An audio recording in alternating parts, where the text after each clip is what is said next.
first priority I have is Medicaid expansion. With the pandemic, it's revealed that our current system of employer-based health care is not working.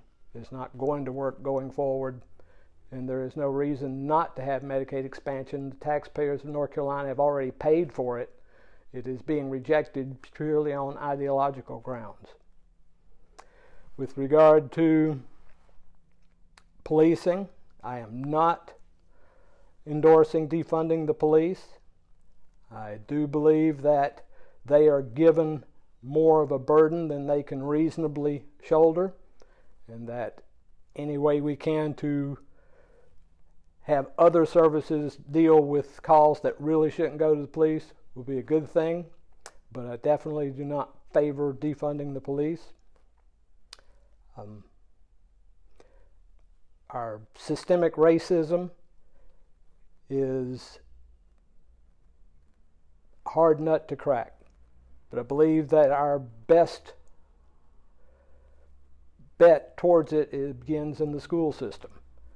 I think that our school systems have sort of glossed over the truth of history and put out alternate histories for far too long. A great question. So healthcare for sure is something that's very dear to my heart. Most folks know or have followed me know that I've been working with thyroid cancer, especially in the Mooresville area. And I've found the same thing that we're finding with COVID is that data collection in our healthcare system is horrible when it comes to reporting to our centralized authority or our regulators or North Carolina Department of Health and Human Services. So just like the answers we were trying to find out if how many folks are actually sick with thyroid cancer, and it takes you 2.5 years to figure that out, the same thing has happened with COVID. When we see hospitals are literally just faxing their information. Some days only 74% of hospitals reporting, others days 95%.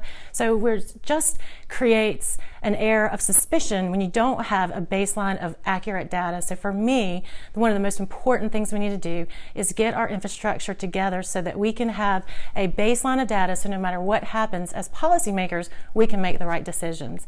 And that goes through everything that happens, especially when we're talking about like race relations or police enforcement or anything. We just don't have enough data. We go off of thoughts or feelings or the latest headline, and so nobody has a central basis or repository of information that they can pull from other than just a left-wing or right-wing publication, and that creates so much controversy and so much strife.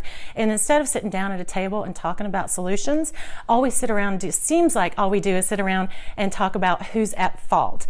So if we can just relieve that and get down to the science and true science, and I think that I know we will be a better North Carolina, and we work on solutions to some of these problems that we're facing.